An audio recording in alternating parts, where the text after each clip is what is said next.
مہربان صاحب کیا حال ہے؟ ٹھیک؟ ہی نواں ڈرامہ آیا نہیں؟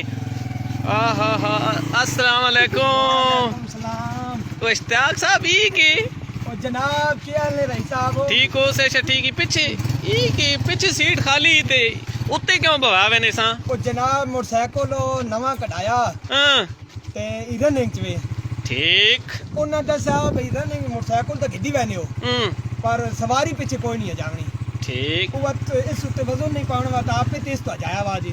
بالکل ٹھیک ہے شاہ صاحب تسی ٹھیک ہو جی جی اے ہاں جی اے نواں طریقہ ہے نے جی موٹر سائیکل تے وزن نہیں پاونا یہ کیڑا موٹر سائیکل کڑا نے E1500 جی 12500 جی اچھا یہ کیوں کتے بہنے پے جو دو وزن اتنا نہیں پاونا ہے تے سر جی مجبوری ہے یہ بیچارہ ٹور کے بہنا پیا ہاں تے میں کا کھڑنا بھی ضروری تے اس واسطے میں ایسا نہ کہنگا میں بھی ادھر بہنے پا خلیل نے ولیمہ میں اپنا خلیل نے جو 7ویں میل تے دکان بنائی ہوئی رمضان وہ مچھی والے نا پراوے اللہ اس نے ولیمہ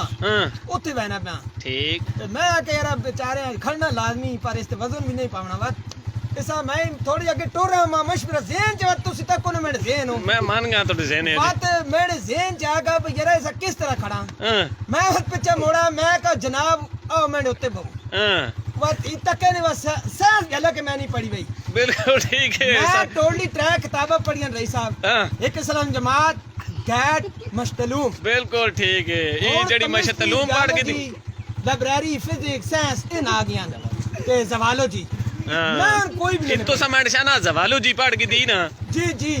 اس وجہ تو سائنس کم آ گئی نے سائنس نہیں پڑھی ہے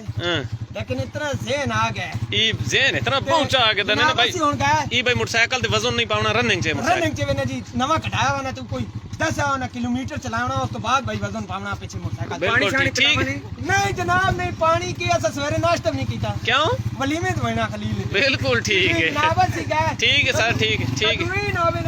ٹھیک ہے ٹھیک ہے ٹھیک ہے وہاں جا کے نہیں سارو